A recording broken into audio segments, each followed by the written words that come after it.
Hey dwarves, happy 4th of July! You want to grill something? What, going to the Tower of Babel?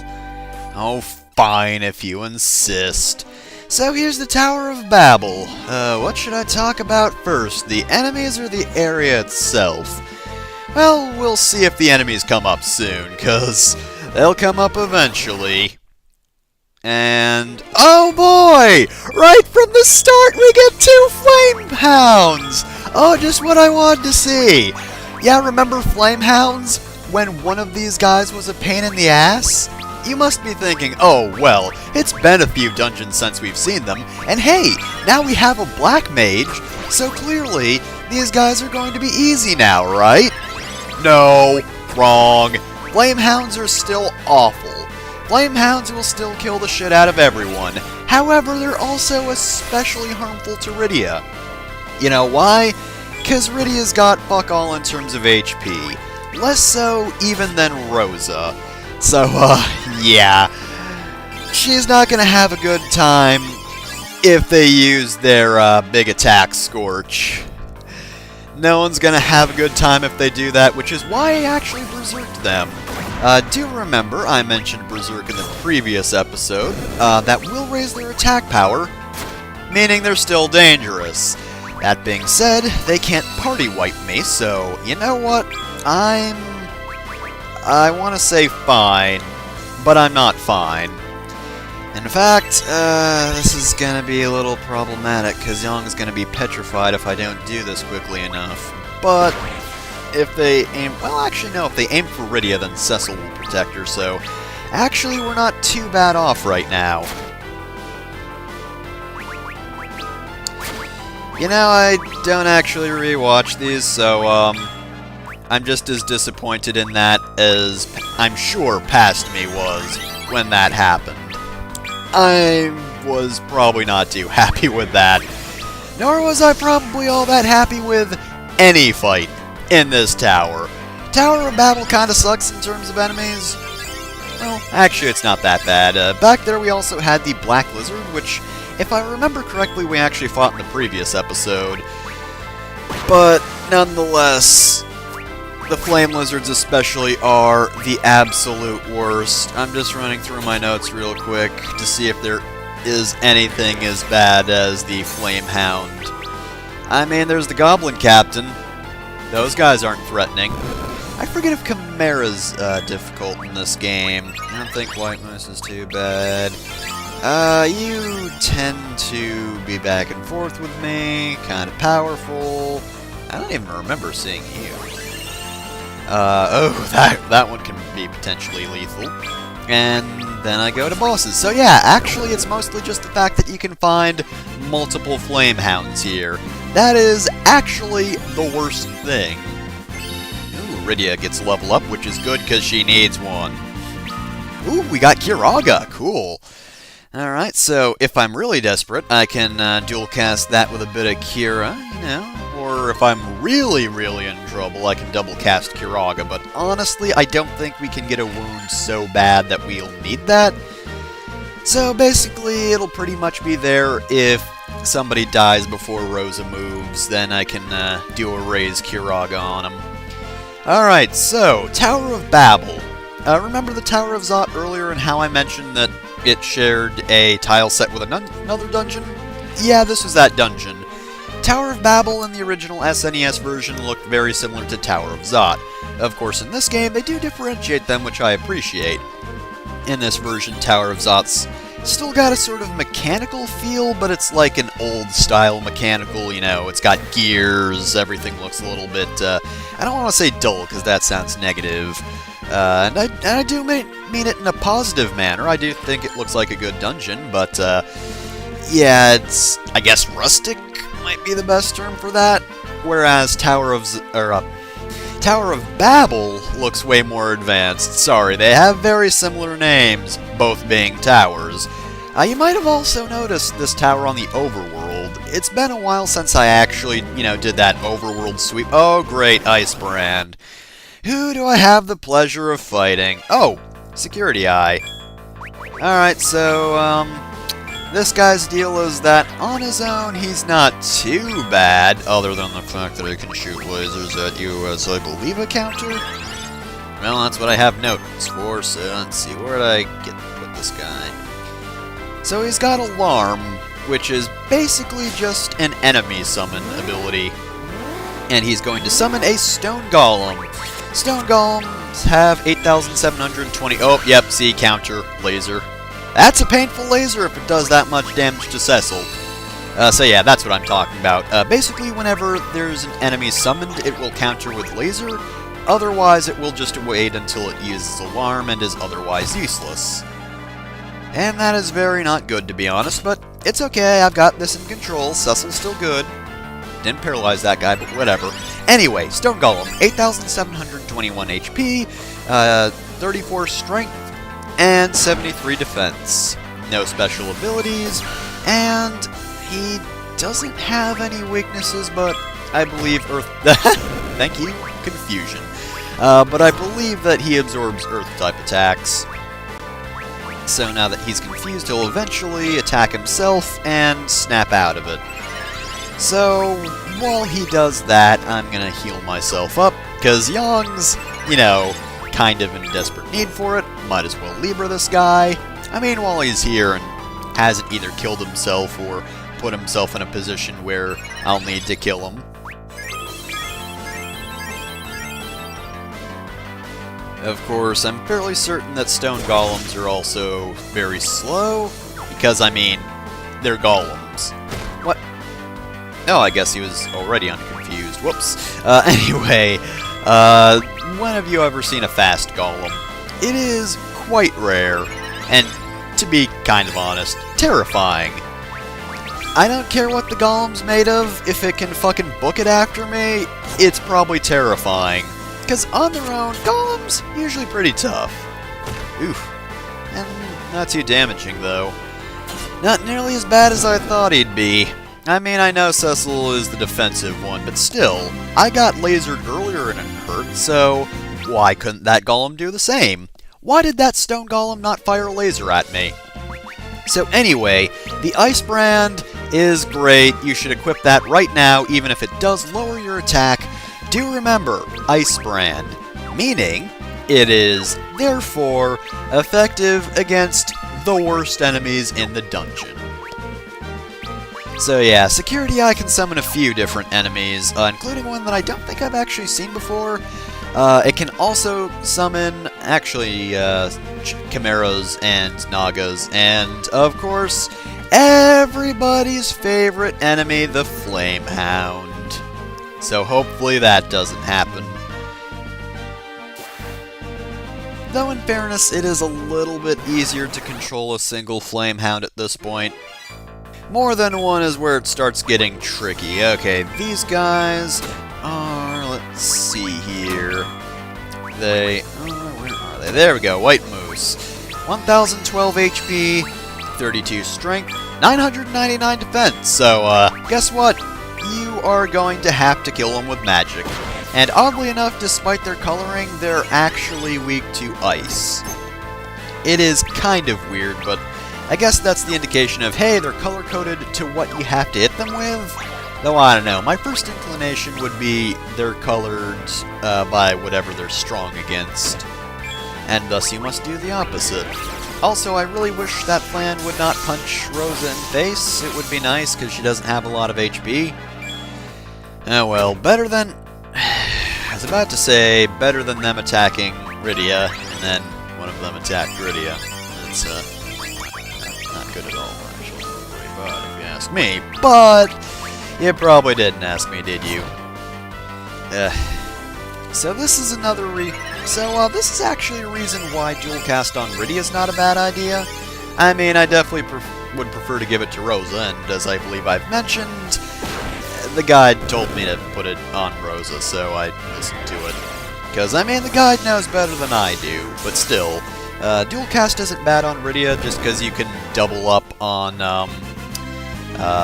weaknesses.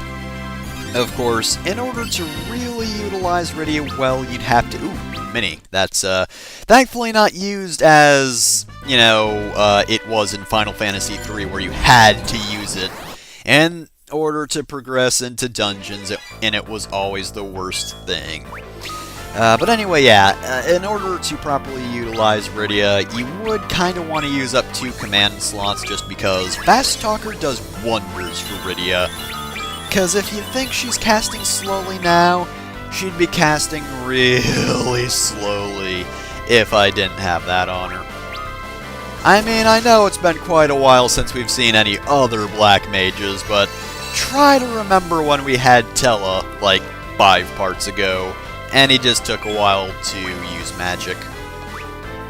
And of course, Pala also took a while? I was actually kind of remembering it when they were in the party, but then they had to turn damn it. But then they had to turn themselves to stone, and now I'm forgetting their names again, but I think Palom is the Black Mage one.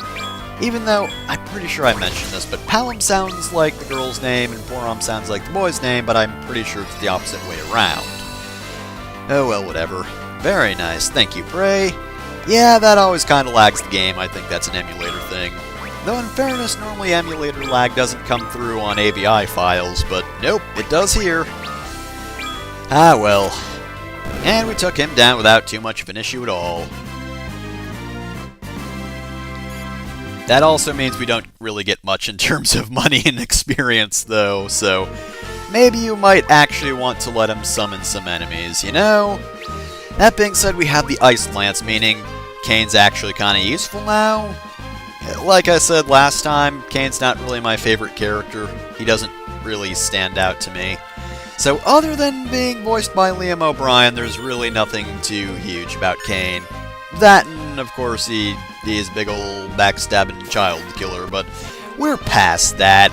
Kane, he is on the up and up. He does not need drugs anymore. He says no to them. Alright, what do we get from Cat Claws? I actually forget what these do. What do they do? What do they do? What do they do? Nothing much, but they're fairly powerful. Yeah, well, that is a pretty good advantage, but I don't know, I do kind of like the status effect claws on Yong. Those are pretty rad. I mean, I still have poison. In fairness, that really hasn't been activating very often. Apparently it's more effective on bosses than it is enemies, or maybe I've just been completely missing it. Who knows? Pay attention to the video game. Yeah, right. Oh yeah, and also I remember not liking this floor just because it's very not at all straightforward and you kind of have to loop back on yourself multiple times. This, of course, is a treasure room. Oh boy, it's a pretty big treasure room. But of course we're not covering it all at once. Killer Bow and arrows, Antarctic Wind. No, so Killer Bow would be useful, but honestly I don't really use Rosa for attacking that much. It is a pretty good upgrade from what I had before, though. But again, I don't use Rosa for attacking because Prayer is so useful, especially now that we have Rydia back in the party. She is, of course, a dedicated spellcaster, and while I don't normally like using black magic... Oh, hey, new enemy. It's a big ol' egg. It's an egg, which, by the way, is one of the... Oh, wait a minute. I thought it resisted crying. Guess I was wrong. Does it resist Babil-ing? I thought it was resistant to something. Oh well. So anyway, this egg on its own really isn't a threat. It's what comes out of the mystery egg that can be a problem. So, Mystery Egg varies depending on what floor of the Tower of Babel you're on. Here, it's only a black lizard. There are 3 more enemies it can be, and I don't want to spoil what the last one is, but unfortunately I don't think I ran into it. Actually, no, I definitely ran into it, but I think I died to it. But anyway, it's a tough enemy, and we're not actually going to be seeing it for a while. Yes, I know I said for a while in the middle of a dungeon. That's a scary thought, right? Oh well. Let's complete the map right here. And we get a White Fang. Very nice. I believe that's the ice attack item. Or one of them, because we also got the Arctic Wind back there, which is also an attack item. Ice attack item. I never use those anyway. I mean, you can, especially when you don't have Rydia in the party for a little while. But hey, now she's back in the party, so elemental weaknesses ain't no thing anymore. So we've got a handy save point. Let's see what everybody's thinking. And no, I didn't accidentally switch out of Cecil first. Certainly not. This was all just a part of my master plan. Oh, Kane mentioned a person named Rubicons. I wonder if they're going to be at all important. Certainly not. Rubicon is just the intern here, and Kane actually made good friends with him. He's just wondering if he's here, like, is that Rubicon guy here? I hope he is. We could take a lunch break. Alright, so thankfully the enemy's not going to find us just camping out in a cottage in the middle of their home base. I don't know how, they just don't. They weren't back here all night. So I guess nobody in the party snores that loudly. Otherwise they probably would have found us. And are these guys new enemies? I mean, I know we fought the marionette-type enemies before. This is marionette here.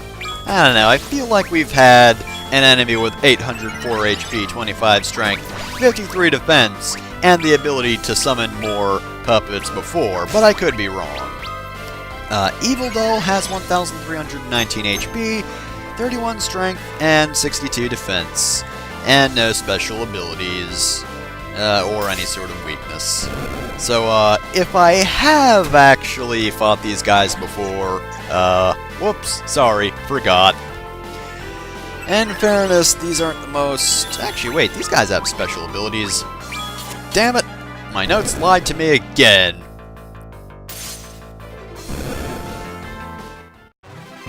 But in fairness, I got the information from the internet, so I'm only to blame for believing the internet. Which, in fairness, is very, very foolish on my part. Oh well, anyway, those dolls have Protect. Ooh, so threatening. Okay, so now that I'm done pretending to be afraid of those guys who I took down in like a minute, I can move on, and maybe we'll encounter a more dangerous enemy. We probably won't. I think we've seen most of the guys here. This is probably a trapped chest, right?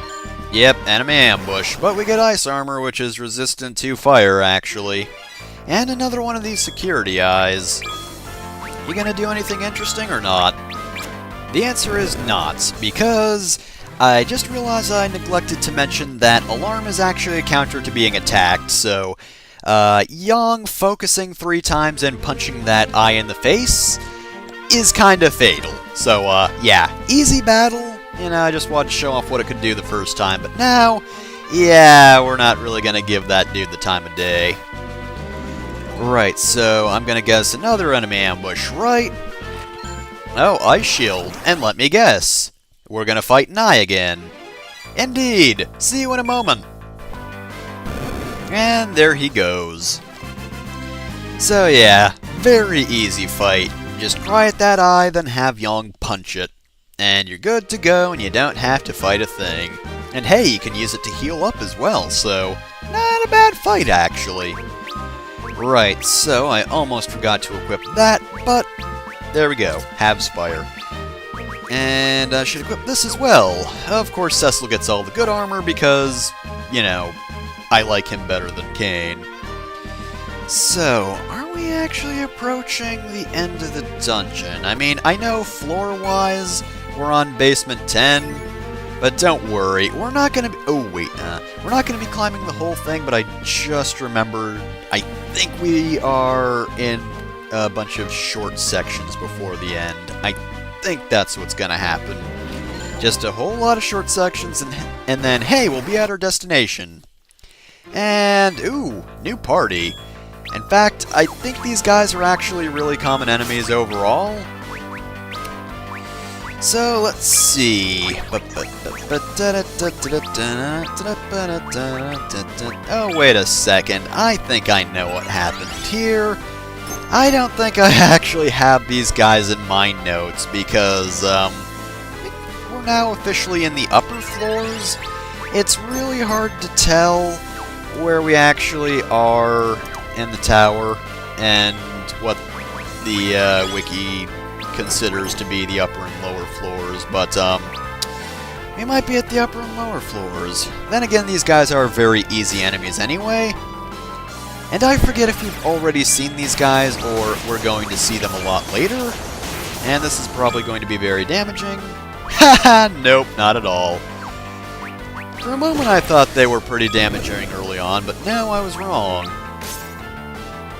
So anyway, this is a very easy party to take down, even if they do have a lot of HP. Well, the golem does anyway. Other than that, though, meh. Meh, I say to them. And there we go. Oh, wait, no, apparently not even can. Wow, okay, I've got to admit, this guy has a lot of HP, and somehow Radio was the one to kill him. Well, isn't that just dandy? You know what, I'm actually going to look these guys up, you know, just to honor their memory. Because, I mean, that last guy, at least, made such a good attempt at killing us. And... oh, wait a second. Oh, apparently these guys aren't on the, well, that wiki page at all, so... Apparently, again, I am only partially to blame for assuming the internet had all the answers. Yep, I'm completely blameless in this. Okay, so this is the part I was thinking of. We got a whole lot of small rooms going up and up and up. But soon we'll be at some destination or another. Of course, we got a big room first. Okay, so not as many small rooms as I thought. Did I mention that I'm not a huge fan of Tower of Babel? Oh my god, it's a second save point. Okay, so we don't need to see the characters' thoughts because they haven't changed. All of them have been thinking the exact same line for the entire tower. So let's take another nap in here. Okay, so it's now officially day 3 of being here at Tower of Babel. Or at least I assume. I mean, maybe we just took naps in the middle of the day, but I don't know. In most games, like a second is a minute, so time goes by real fast, unnaturally so. It takes, like, 10 minutes for a person to just say a few lines. That is the weird thing about the games that do that sort of thing. Okay, so we're not completing a lot of maps, and hey, this map is already complete. You know what that means? It means we're gonna run into trouble right here. It always does. Ooh boy, but it's gonna be a lot of trouble.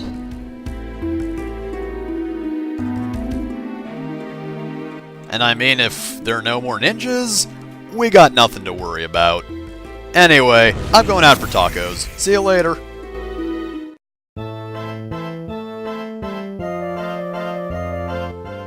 I don't think you can just declare that, but hey, if he's here on his own... God damn it, Rydia. Rydia, why did you just say that? Oh well, on the bright side, he's just some nerd, so Cecil, punch him in the face. Toadspittle?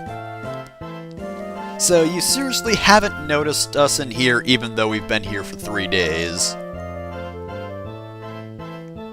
Well, to be fair, you probably suck.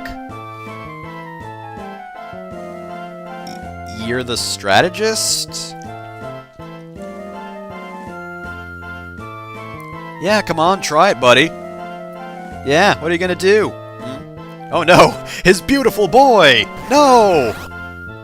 Damn, I knew the McElroys were behind this. Okay, so this is Doctor. He's also got a pal.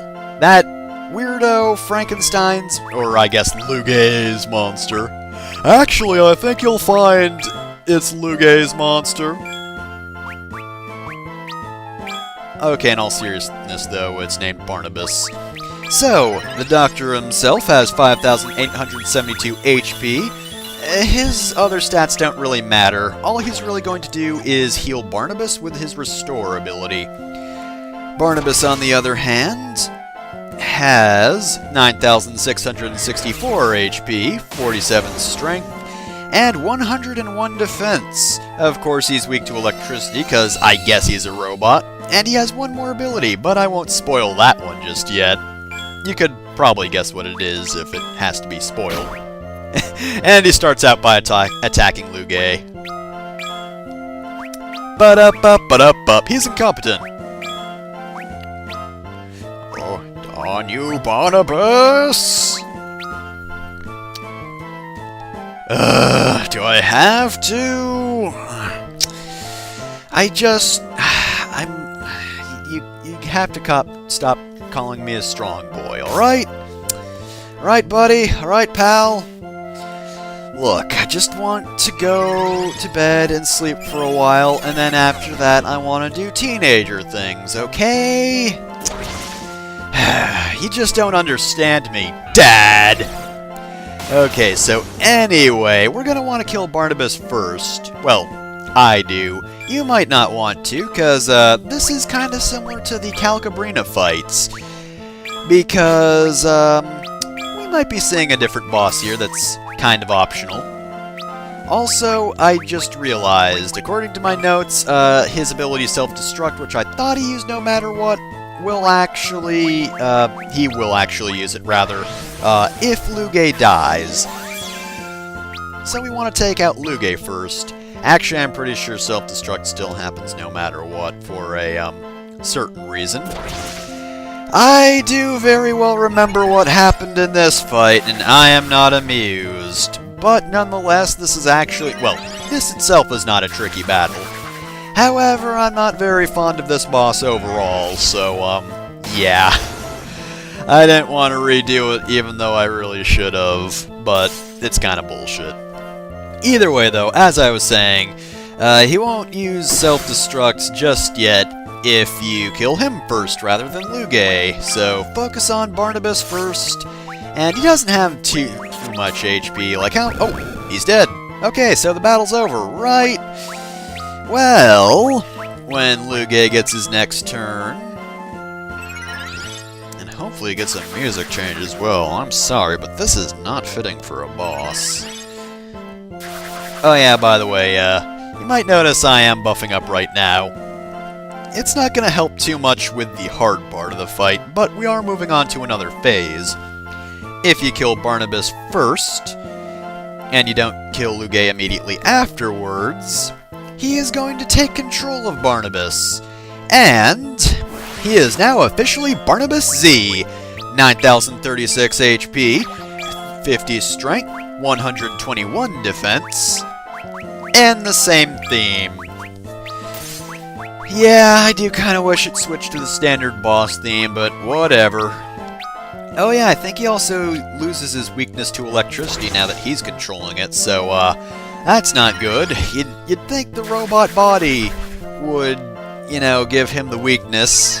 You'd think it would conduct electricity and hurt Lugae as well, but apparently not. So I guess Lugae is now officially the strong boy, but honestly, he doesn't really— hey, wait a second. Internet, did you lie to me again? Man, that's the real lesson this episode. Never trust a wiki. But I can't believe it would lie to me. Lie to me on this day, this glorious day of America. This, of course, being the most important day in which we all watch Metal Wolf Chaos, because it is the best and most American video game. That is now my yearly tradition, ever since I saw it, because Metal Wolf Chaos is pretty great. And no, this isn't just filler. Well, I mean, it is filler, but he should be dying soon. It's just, you know, Lugae's not really an interesting boss. All he does is punch. I don't care how strong a boy he is in his strong boy armor. We're just gonna have to— oh, yep, it's the end of the fight. So, he's gonna use self-destruct now. Apparently, the scientist who created Barnabas doesn't actually know what his own controls do, and now Riddy is dead. But I was not going to reset over and over again until he self-destructed someone who wouldn't die in one hit. So, sorry, Riddy, you're gonna have to stay face-planted. Especially since now we're going to the difficult part of the fight that I hate. So here he is. He's got a better boss theme this time.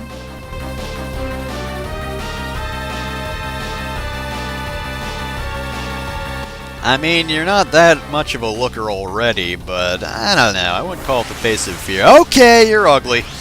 Okay, so he's got a gimmick in the DS version. It's called reversal gas. It's the worst thing, because now damage heals, and healing damages. That being said, he does give himself a major weakness, which is good, because otherwise, it's really difficult to survive this battle at all. Oh great, so yeah, he's got 12,642 HP, so he can't one-hit kill him, but 2 elixirs will finish him off, and thank goodness, because to be honest, I don't think I've ever fought fairly for this battle, because reversal gas is the worst thing. I really hate it. So yeah, that is why I was not able to revive Rydia, and why she missed out on a lot of experience and has stayed face-planted into the floor. Oh well, that's a one-time thing. Ooh, we learned haste. Oh, I can't believe I didn't have haste already. Haste, of course, makes it faster. It doesn't make waste, unless we're referring to the enemies, in which case, yes, they will be wasted. For us, though, haste is amazing and you should always use it. Use haste on yourself, use slow on enemies, and oh, we got Lugae's key. So, oh no, the dwarves! To the cannons! Duh! So, yeah, the dungeon unfortunately isn't over yet. I really wish it was, but it's not. We do have to destroy the cannons, because apparently the dwarves are super important. I guess we shouldn't let them die. Anyway, what was I saying before? Oh yeah, Lugae is apparently an important character, but he just sort of dies. Also, he just sort of enters out of nowhere. And I mean, he's a memorable boss because he is the worst, but other than that, it's kind of hard to imagine him as an actually important major character. Luck be with you, dwarves, who are about to be blown up by cannons. Okay, so another reason I hate Tower of Babel is this upcoming section. Thankfully, the walk back isn't too bad. You might have noticed earlier that one specific section I skipped over, and that's for a reason. That's the section you can't get to without Lugae's key, so I just skipped it completely, because I don't want to dwell here any longer than I already have to, and I've already been here for far too long. So, down we go to the Tower of Babel. I think yep, there's the floor we want to be on. Thank goodness. Floor 9, you're so beautiful. Okay, so, after our long trek, we come upon this ordinary-looking door and also complete this map. We get 5 remedies, cool. So, we open the door, and what will we find behind this door? What could it possibly be? Who is controlling the cannons? It's goblins. Just 3 fucking goblins. Remember these guys that we can kill easily? They're controlling the cannons. Yeah, it's me. Why aren't you running for your lives? Do you really think you're going to be successful in that? Okay, so if you can defeat Dr. Lugae, you can defeat these guys. They are absolutely no issue whatsoever, because you can just kill them that easily. Even Cain can kill them in one hit. And we are done here. So yeah, that's it. So the dwarves are saved, the cannons have been destroyed. And that was worth basically no experience. Alright, so they're defeated. Why are you still alive? You're dead. No, I can. Easily. You just... Why are you letting them get away with this? What? Okay, first off, that's not how controls work. Second off, that's bullshit. Guys, are you really so incompetent that you just let that happen?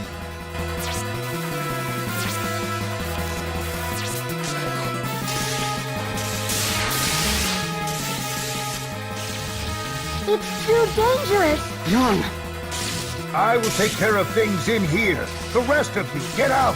Are you mad? It's too late, Young. Forgive me.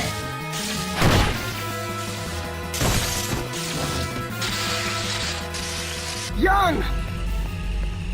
Young! You're too young to die! If you should see my wife again, tell her to live enough for us both. Don't be a fool. Open the door. Young! Please, Young, don't throw your life away. Young! It has been an honor fighting with all of you. Open the door, Young! Young!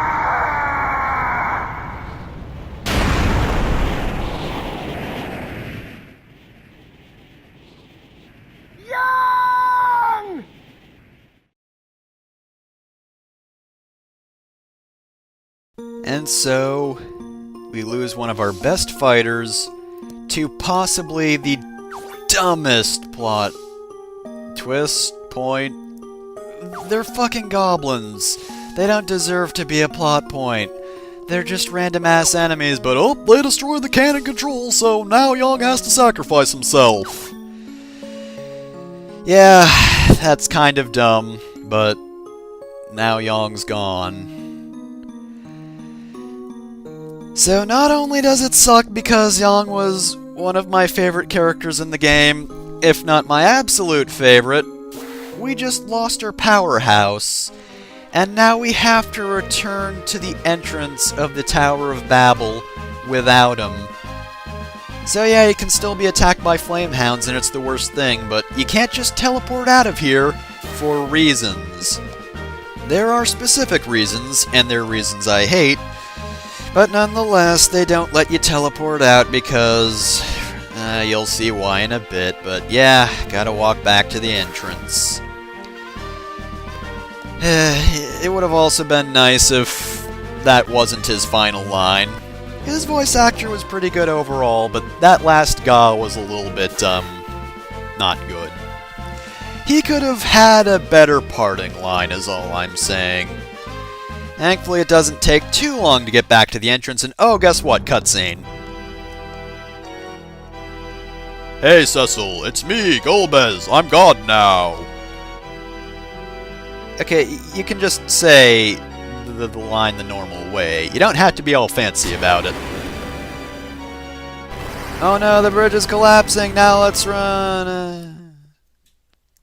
Thankfully, though, look who's here to save the day. Wait, how does that work? How did any of that work? What just... how? Also, we probably still would have died if we fell far enough onto the airship, so, thanks for that, Sid. You almost got us killed. You almost Gwen Stacy'd us. Just without the spider webs. Kind of dead? Why are you playing the happy theme? This should not be playing when we're talking about Yong's death. This is the least fitting music!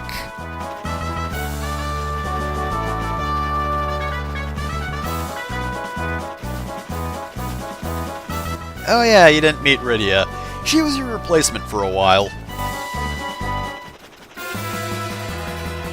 Oh come on, who is it now? Well, of course, who else could it be but the Red Wings? They only show up when they're a nuisance, don't they? Well, it's not, so apparently they're better at being airship engineers than you are, Sid. You seriously spent all this time repairing the airship for this? I mean, at least you can fly over magma, but still. They're closing on us! Come on! Enterprise!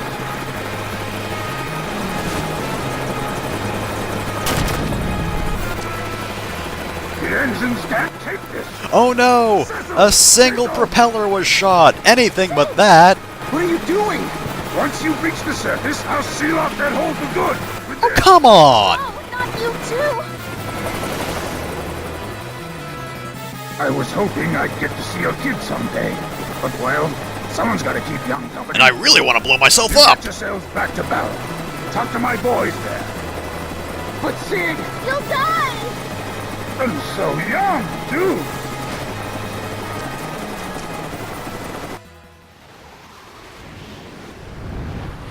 Bombs away! Try stopping this, Obey! I once in a lifetime unaided fly! He pronounces that exactly like you'd think an anime title would be pronounced. You know, those spoilerly, whatever. The ones that spoil what happens in the episode. Boom! Sid's once-in-a-lifetime unaided flight. Yeah, that's definitely an anime title. Oh yeah, Sid's dead now. One after another. Rushing to die like fools. Thank you, Liam O'Brien. We go to bed. At least we still have you. I love that line so much. It's technically well acted, but still, it's kind of funny. Okay, but anyway, back to Somber. Two people just died within 10 minutes of each other, so, gotta say, overall, kind of a loss. We're also sealed off from the underground, so, sorry King Giot, we screwed up again. So, what do we do now? I don't know. We heard something about the destruction of a kingdom called Evlon and some ninjas, so perhaps next time on Final Fantasy IV, we'll check that out.